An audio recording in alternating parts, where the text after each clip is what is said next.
Tuhan, semua malam ini kami datang pada firman-Mu.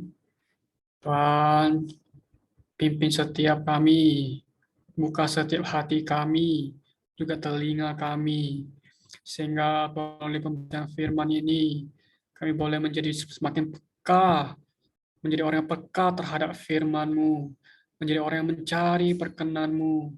Terima kasih Tuhan. Amen.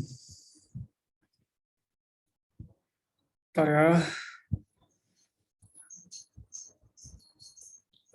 Kita mulai baca ya.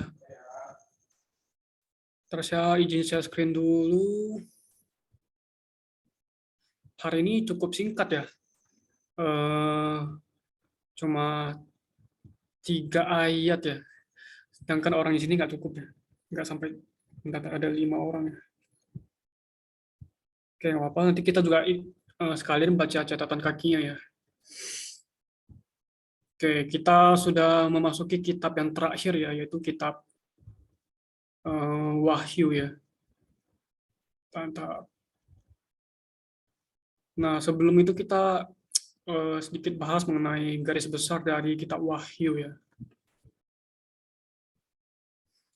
Nah, kalau kita lihat di sini, garis besarnya ada berapa poin? 1, 2, 3, 4.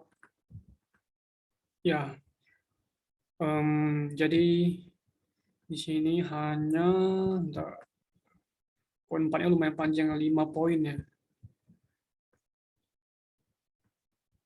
Nah, jadi diawali dengan pendahuluan. Nah, jadi kitab ini bicara mengenai wahyu Kristus dan kesaksian Yesus. Dan di poin itu bicara mengenai apa yang telah dilihat oleh Yohanes. Jadi kitab ini ditulis oleh Yohanes ya. Terus mengenai 7 pelita kaki emas, yaitu gereja-gereja yang bercahaya. Ada anak manusia, ada 7 bintang ya. Nah di poin ketiga, nah ini yang akan kita bahas ya, mengenai hal-hal yang ada, yaitu ketujuh gereja lokal. Ada 7 gereja itu, 7 gereja apa? Gereja Efesus, di Smyrna, di Pergamus, Tiatira, Sardis, Philadelphia, dan Laodikia. Jadi secara total ada 7 gereja. Terus ini mengenai hal-hal yang akan terjadi ya. Nubuat ya, dibagi menjadi 2 ya. Mengenai pandangan umum, kan hal-hal yang akan datang, terus dari kenaikan Tuhan Yesus sampai kekekalan yang akan datang. Dan di poinnya di paruh kedua itu ya bicara mengenai hal yang penting, juga perkara-perkara yang menentukannya. Oke, jadi sebagian besar begitu ya. Dan nah ini kitab ini ditulis oleh Rasul Yohanes 90 Masehi di Pulau Patmos. Nah, ini pokoknya bicara mengenai apa? Nah, bicara mengenai Kristus sebagai pusat pemerintahan Allah menurut ekonomi kekal Allah. Nah, bagaimana tahu bahwa Kristus adalah pusat pemerintahan Allah? Nah, karena kita melihat di sini banyak bicara mengenai nubuat, pemerintahannya, penghakiman juga ada. Nah, jadi untuk mencapai ekonomi kekal Allah, maka perlu ada eh, penghakiman sampai yang kalau kita baca terakhir kan ada kerajaan 1000 tahun sampai Yerusalem baru ya. Di mana di kerajaan 1000 tahun kita beraja bersama Kristus, dan juga di Yerusalem baru sampai zaman Yerusalem baru ya, langit baru dan bumi yang baru. Kristus tetap adalah pusat pemerintahan Allah. Dan kalau kita baca kitab Wahyu ya, kita perlu tahu bahwa kitab Wahyu itu bicara mengenai nubuat. Apa itu maksudnya nubuat? Yang nubuat itu adalah hal yang belum terjadi, yang akan datang, yang akan terjadi. Itu mengenai nubuat. Nah ini, mana ya? Di sini ada kata nubuat kalau nggak salah. Di pasal 1, bentar. Ada bisa apa? Ada ketemu kata nubuat di sini? Ayat yang ketiga kok. Ya, yang ketiga ya betul. Yang nubuat ini kan, yang nubuat. Nah, jadi kitab ini bicara mengenai nubuat, sesuatu yang akan terjadi. Dan kitab ini pun ditulis dalam bentuk perlambangan ya. Ya artinya apa yang ditulis itu bukan secara literal begitu gitu.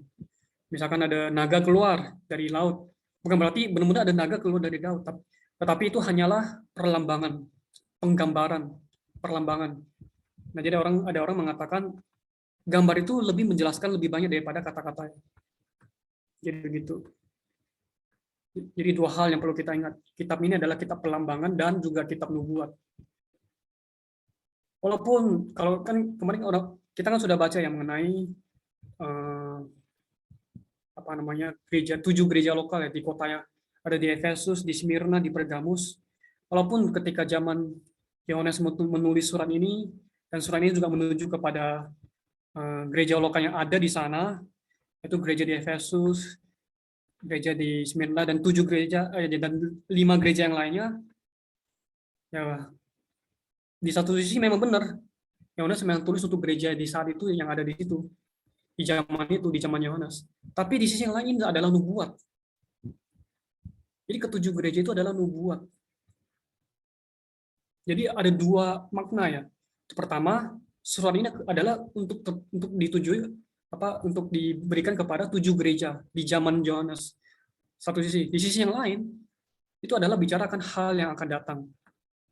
Ya, artinya sepanjang zaman itu ada 7 macam gereja. Dari zaman dulu sampai sekarang ada 7 macam gereja. Nah, jadi itu nubuat ya. Jadi nggak lupa, kita nggak lepas dari kata nubuat.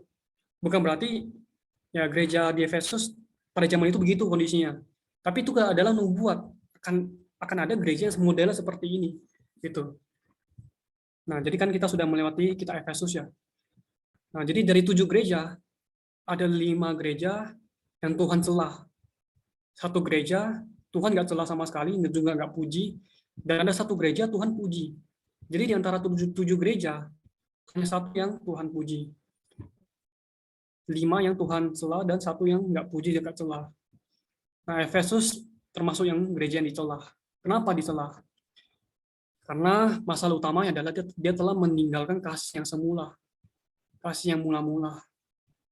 Jadi kita bisa melihat ya, dari Efesus sebenarnya dari Efesus makin lama itu makin merosot gereja itu, makin menurun kondisinya. Nah, mengapa bisa menurun? Karena step awal itu adalah mereka meninggalkan kasih yang semula. Jadi di saat kita meninggalkan kasih yang semula, nah itu adalah di saat kita mulai namanya merosot.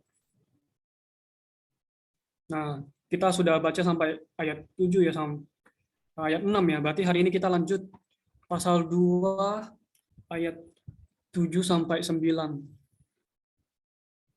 Urutannya sudah dicat ya, sesuai yang dicat aja ya. Yuk kita mulai baca sampai habis dulu sampai ayat 9, baru kita mulai baca catatan kakinya. Kita mulai ayat 7. Amin. Ayat 7. Siapa bertelinga, hendaklah ia mendengarkan apa yang dikatakan Roh kepada jemaat-jemaat. Siapa yang menang, dia akan kuberi makan dari pohon kehidupan yang ada di taman Firdaus Allah. B. Gereja di Smyrna. Gereja yang dianiaya. 8. Tuliskanlah kepada malaikat jemaat di Smyrna. Inilah firman dari yang awal dan yang akhir, yang telah mati dan hidup kembali. Aku tahu kesusahanmu dan kemiskinanmu, namun engkau kaya, dan fitnah mereka yang menyebut dirinya orang Yahudi, tetapi yang sebenarnya tidak demikian. Sebaliknya mereka adalah jemaah iblis. Amin. Sudah selesai ya, cepat sekali, cuma 3 ayat. Tapi kita coba baca catatan kakinya ya. Entah. Kita baca yang 7:1 ya. Baca sampai titik saja ya, mulai dari kita ya. Yang dari meskipun ya, Kak? Iya, betul. Meskipun sudut pandang dan posisi kita berada semuanya benar, mungkin kita tidak mempunyai telinga yang tepat untuk mendengar. Pasal 1 menekankan melihat. Pasal 2-3 menekankan mendengar. Atas perkara rohani, melihat bergantung pada mendengar. Penulis kitab ini pada mulanya mendengar suara, kemudian baru melihat visi.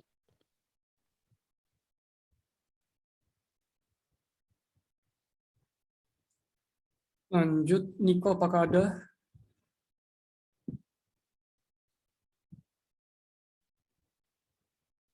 Bentar, cek dulu. Ada ya, Niko ya? Halo, Iya, bisa lanjut? Yang kata ini kalau telinga.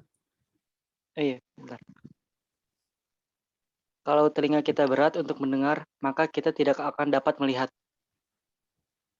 Ini orang Yahudi tidak mau mendengar firman Tuhan.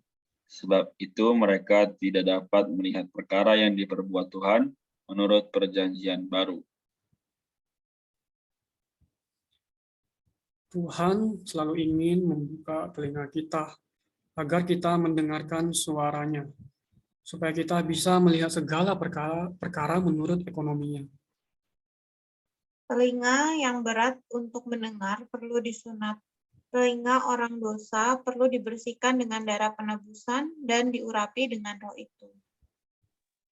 Untuk melayani Tuhan sebagai imam, telinga kita perlu dibersihkan dengan darah penebusan.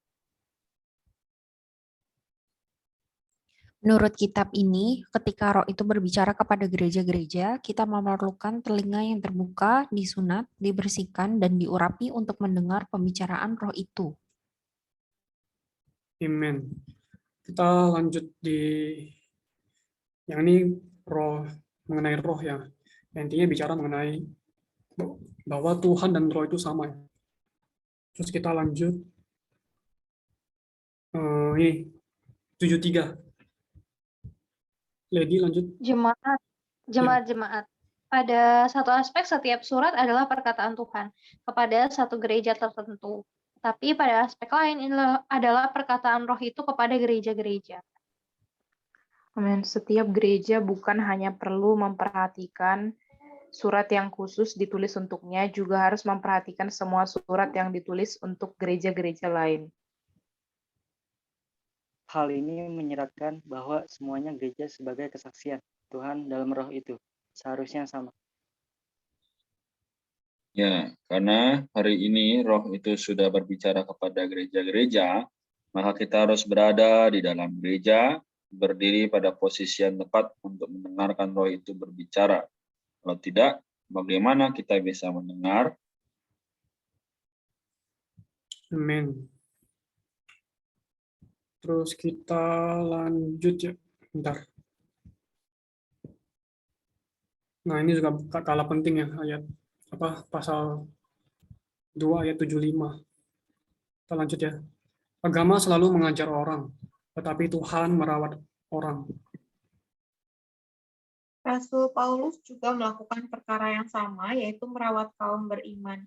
Untuk kehidupan gereja yang wajar dan pemulihan kehidupan gereja, yaitu untuk pertumbuhan yang tepat bagi hayat orang Kristen, yang kita perlukan bukan hanya memahami ajaran di dalam otak, terlebih adalah makan Tuhan sebagai roti hayat kita di dalam roh.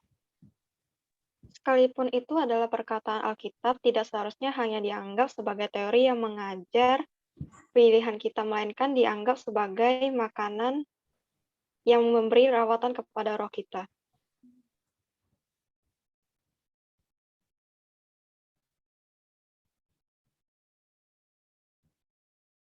Marta, apakah ada? Sorry, ini sampai mana ya? Aku Sampai di bilang. sini. Di sini Tuhan berjanji. Sorry, gimana? Yang kata di sini Tuhan berjanji. Di sini Tuhan berjanji akan memberi pemenang makan buah pohon hayat. Ini menunjukkan, ini merujuk kembali kepada Kejadian pasal 2 ayat 8-9, dan 16 mengenai perihal makan yang ditetapkan oleh Allah.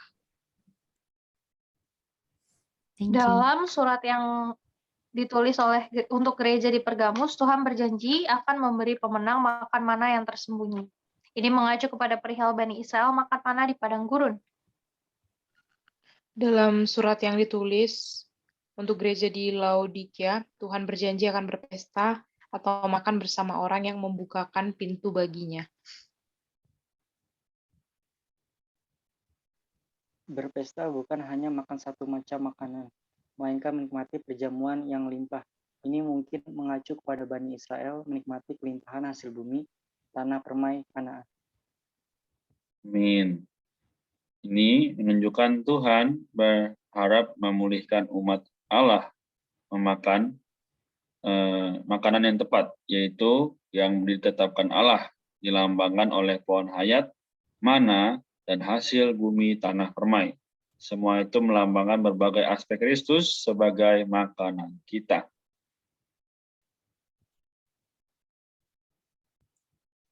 Kemerosotan gereja menyelewengkan umat Allah dari menikmati Kristus sebagai makanan kepada mengajarkan teori untuk pengetahuan. Dalam kemerosotan gereja ada ajaran Bileam, ajaran Nikolaus, ajaran Isabel, serta ajaran Seluk-beluk Iblis.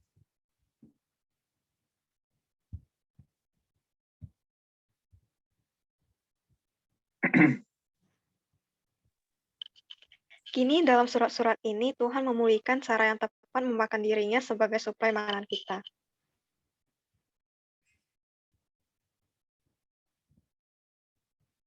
Kita harus makan Dia, bukan hanya sebagai juga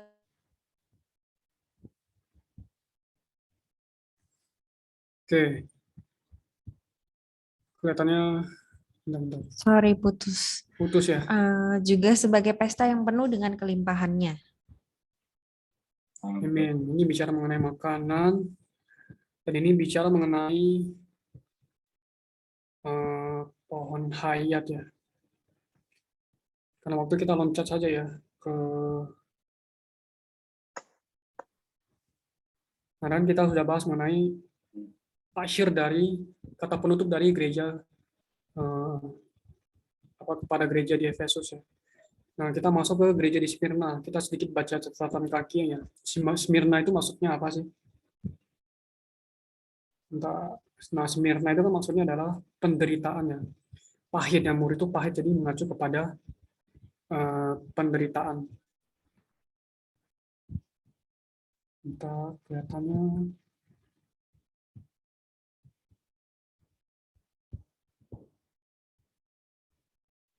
Oke.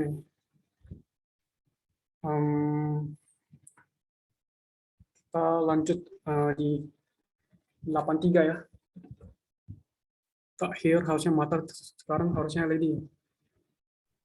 Hidup kembali berarti bangkit. Tuhan telah mati tetapi dia hidup kembali. Amin. Ia pernah masuk ke dalam maut, tetapi maut tidak bisa menahannya, sebab dia adalah kebangkitan.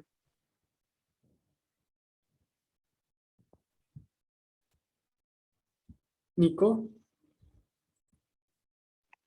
Gereja yang menderita juga perlu mengenal bahwa dia adalah yang sedemikian, sehingga gereja bisa bertahan terhadap bermacam-macam penderitaan.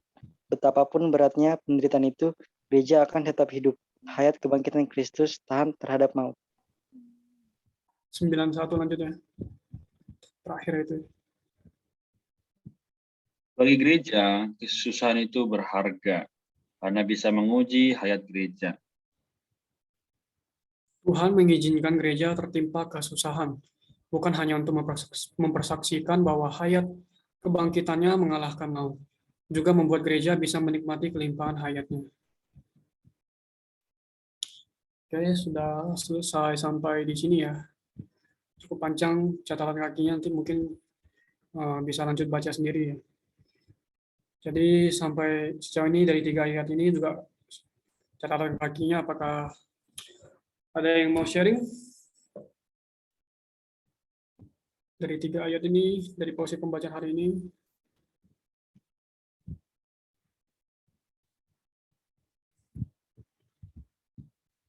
Apakah ada yang mau sharing? Min, aku menikmati ya tadi baca di catatan kaki 71 dikatakan bahwa kita itu perlu memiliki telinga yang mendengar ya. Tadi di tengah-tengah juga dikatakan Tuhan itu selalu ingin membuka telinga kita agar kita mendengar suaranya, supaya kita bisa melihat segala perkara menurut ekonominya. Jadi hari ini perkara mendengar itu sangat penting ya, karena kan hari ini Tuhan berbicara kepada jemaat ataupun gereja itu melalui roh ya. Jadi roh itu bisa kita dengar ya. Kalau misalnya kita nggak dengar roh itu, pasti kita tidak menjadi orang yang menang. Aku juga terkesan di ayat 8 di sini ya, tadi sempat dibaca juga ya bahwa Smyrna ini kan adalah gereja yang menderita ya, tapi melalui penderitaan ini justru gereja itu bisa bertumbuh. Bahkan kalau kita lihat di ayat-ayat setelahnya ini sebenarnya semakin gereja tanda kutip dianiaya, semakin gereja itu berkembang biak ya. Jadi hari ini pertama bagaimana kita bisa menang, kita perlu memiliki telinga yang mendengarkan roh yang berbicara kepada jemaat-jemaat. Kedua, kita juga perlu melihat segala kesusahan yang mungkin Tuhan aturkan kepada gereja. Jadi gereja ini kan adalah kita harus belajar terbuka ya. Dalam segala situasi harus tetap mendengar roh itu berbicara. Amin. Amin. Thank you, Kak Maria. Apakah ada lagi? Ada lagi yang Ya, mau sharing? juga terkesan sih ya, benar sih. Tadi juga sudah dibahas ya sama Cimaria gitu bahwa gereja ini kan Smyrna ya. Smir katanya tuh sorry. Kalau dalam bahasa Inggrisnya mir itu adalah mur gitu, pahit. Dia itu adalah rempah-rempah yang rasanya pahit, tapi dia itu wangi-wangian gitu ya. Karena pahit itu artinya menderita gitu, dan kita bisa melihat justru karena penderitaan inilah dan tentunya penderitaan ini adalah penderitaan yang telah Tuhan izinkan ya. Ketika mereka menderita gitu, malah dikatakan di sini kaya gitu ya. Dia ini meskipun susah dan miskin, tapi engkau kaya gitu. Nah, kayanya di sini itu di dalam catatan kakinya kan dikatakan dia ini kaya dengan kelimpahan hayat Tuhan gitu. Justru karena dia mengalami kesulitan, kondisi yang sulit, kondisi yang menekan, mereka ini bisa memiliki kekuatan dari hayat kebangkitan Allah gitu ya. Sehingga ketika sulit mereka datang pada Allah, maka ada hayat Tuhan yang ditambahkan. Terus demikian berulang ya, sehingga mereka kaya di dalam kelimpahan hayat Allah gitu. Nah, sama seperti hari ini ya, mungkin aku kembali lagi melihat gitu ya, ada juga hari-hari susah, hari-hari yang Tuhan izinkan mengalami satu kesusahan, satu hal yang menjengkelkan gitu. Mungkin kan ada juga yang membuat emosi atau membuat bersedih gitu ya. Justru semua hal itu adalah hal yang normal gitu. Jika kita mengikuti Tuhan, nggak selamanya tuh baik-baik saja gitu ya. Karena sama seperti orang tua kita gitu yang mendidik dan mengajar kita ya. Demikian juga Tuhan kita, karena Tuhan kita telah menganggap kita ini anak-anaknya Dia, makanya Dia ini mendidik dan mengajar kita dari kondisi dan lingkungan yang menghimpit kita, menekan gitu ya. Ini membuat kita semua bisa menjadi orang yang datang kepada Tuhan sehingga kita bisa mendapatkan lagi pertambahan hayat Tuhan. Dan hari ini ya meskipun hal kecil gitu ya, hal-hal yang remeh gitu yang membuat kita kesal, mungkin ada perkataan orang yang kurang enak di hati kita, mungkin ada keadaan atau wajah orang atau sikap orang gitu yang tidak berkenan di hati kita ya. Ternyata semua hal itu adalah hal yang sedang Tuhan izinkan untuk mendidik kita gitu. Aku hari ini juga melihat gitu bahwa di dalam setiap kondisi buruk yang kita hadapi, ya kita juga harus belajar untuk datang ya kepada Tuhan, sehingga meskipun kondisi kita tidak sesuai dengan apa yang kita ideal gitu ya di dalam pikiran kita, nggak selalu langit tidak selalu biru, tapi tenang saja kita punya Tuhan kita yang dengan setia akan memberikan hayatnya kepada diri kita. Puji Tuhan.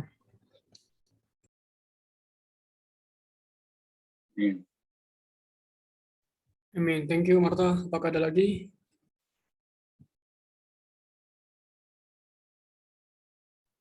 Amin. Aku singkat aja sih tadi hampir sama sebenarnya sama Kak Maria. Jadi perkara melihat itu sangat berkaitan dengan perkara mendengar. Ya, aku terberkati atas hal itu. Jadi hari ini kalau kita mau melihat visi Tuhan atau mau melihat kehendak Tuhan, kita harus belajar mendengarkan firman-Nya, mendengarkan perkataannya. Jadi tadi seperti yang kata Kak Maria, yang Kak Maria katakan ya perlu yang dan yang sudah kita baca juga dikatakan bahwa kita perlu terbuka terhadap perkataan Tuhan. Hari ini ya seringkali Tuhan juga berkata gitu terhadap diriku, tapi kadang-kadang aku menolaknya dan tidak mau mendengarkan. Nah, itu juga menerangi hatiku bahwa hari ini perkataan Tuhan yang sekecil apapun aku perlu belajar terbuka pada setiap perkataan firman. Puji Tuhan. Amin. Amin. Thank you, Lady. Apakah ada lagi?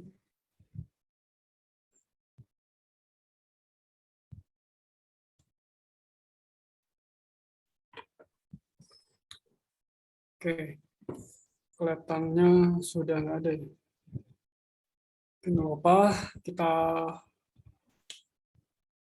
simpulkan ya apa yang sudah kita baca malam hari ini.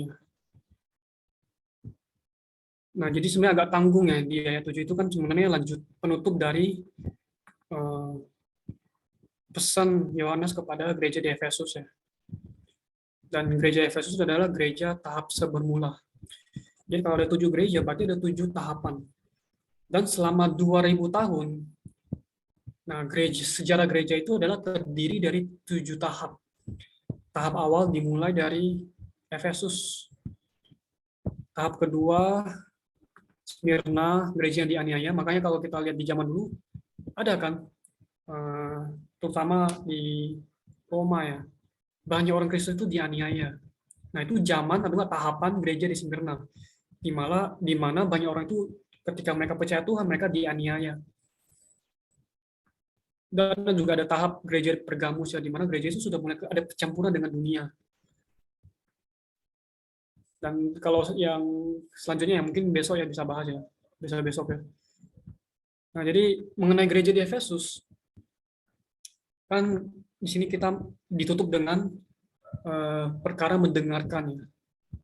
Apa yang dikatakan Roh kepada jemaat-jemaat.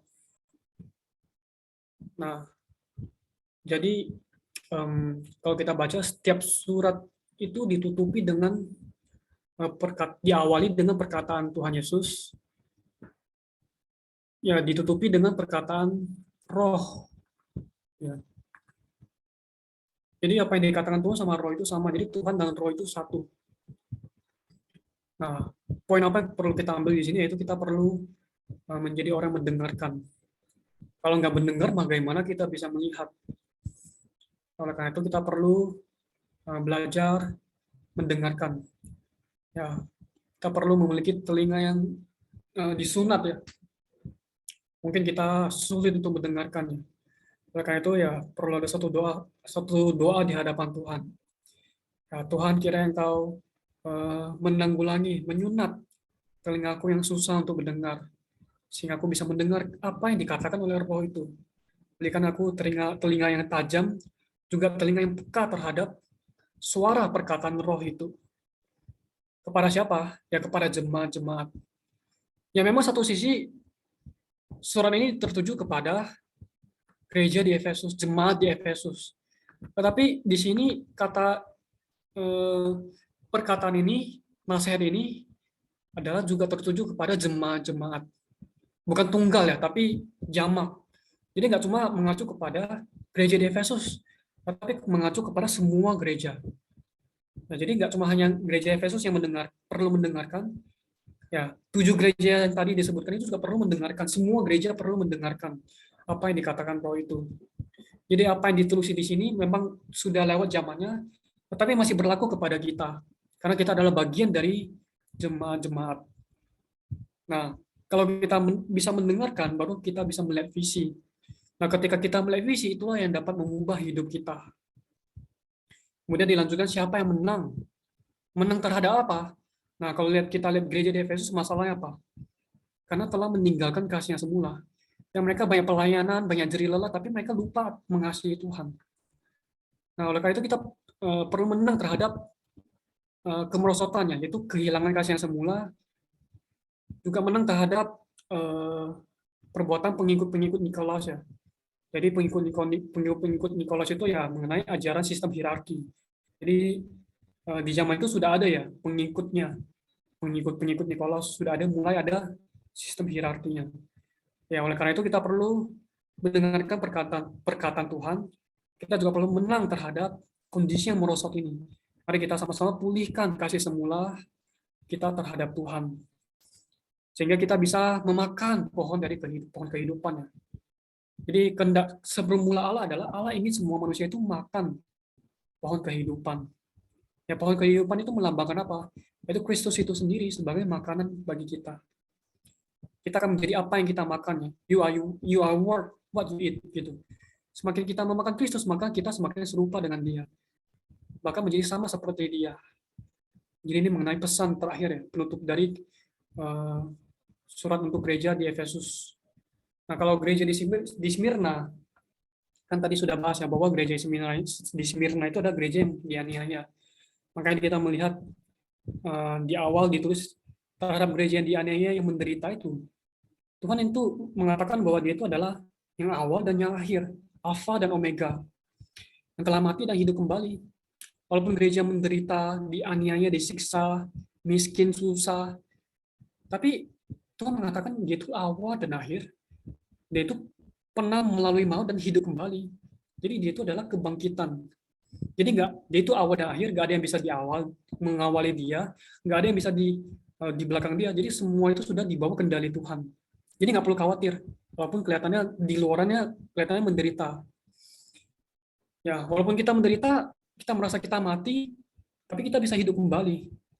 Ya, karena Tuhan sudah melalui proses itu. Nah, jadi gereja perlu melalui proses itu, penderitaan. Sama seperti Tuhan. Kalau Tuhan nggak mati, bagaimana tahu bahwa dia itu punya kuasa kebangkitan?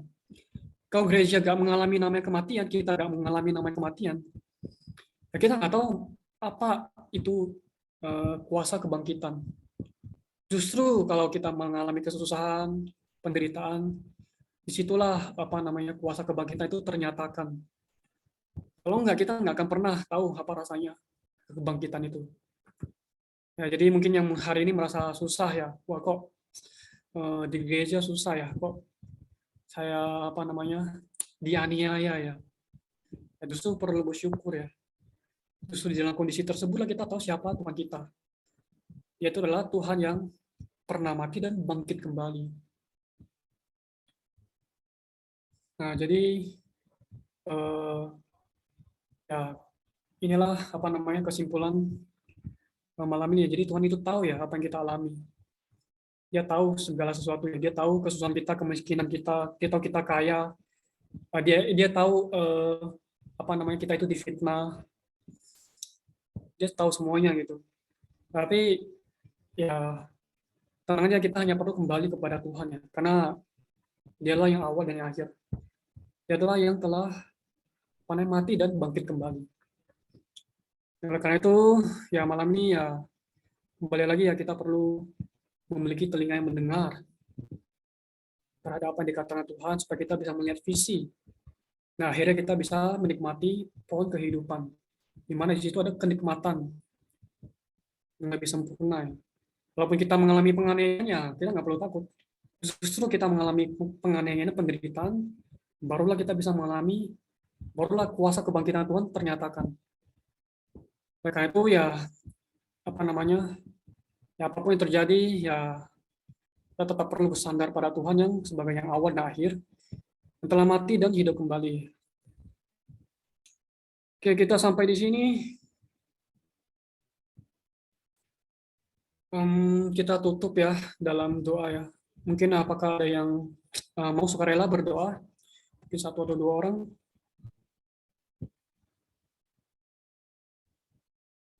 Apakah ada? Oke, saya tutup dalam doa ya. Mari kita satu dalam hati, kita berdoa atas setiap firman yang telah kita baca. Tuhan Yesus, Tuhan kami yang kami kasihi dan juga kami sembah. Terima kasih atas kesempatan malam ini. Kami boleh membaca Alkitab bersama dan mengenal bagaimana gereja-gereja hari ini juga berkaitan dengan kehidupan kami. Baik kami yang bersekolah, berkuliah, kerja, Tuhan semua Dikau aturkan supaya kami juga mengenal bagaimana kami harus hidup. Tuhan berkatilah malam ini, ada Evi, ada Okta, ada Lady, Eva, Niko, juga Marta, Maria, juga setiap teman-teman yang belum bisa hadir. Tuhan agar kami semua boleh memiliki pengenalan yang jelas bagaimana seharusnya kami hidup bagi Engkau. Tuhan, terima kasih atas setiap karya-Mu, terima kasih atas firman yang tersedia. Bila makin hari kami makin boleh hidup sesuai dengan firman-Mu. Terima kasih Tuhan, kami berdoa, kuduskanlah kami dalam kebenaran, karena Engkau adalah kebenaran itu sendiri. Kami berdoa dalam nama-Mu yang kudus, mulia, dan agung. Amin. Baik, bacaan kita sampai di sini. Selanjutnya kita foto ya, Pak Renat.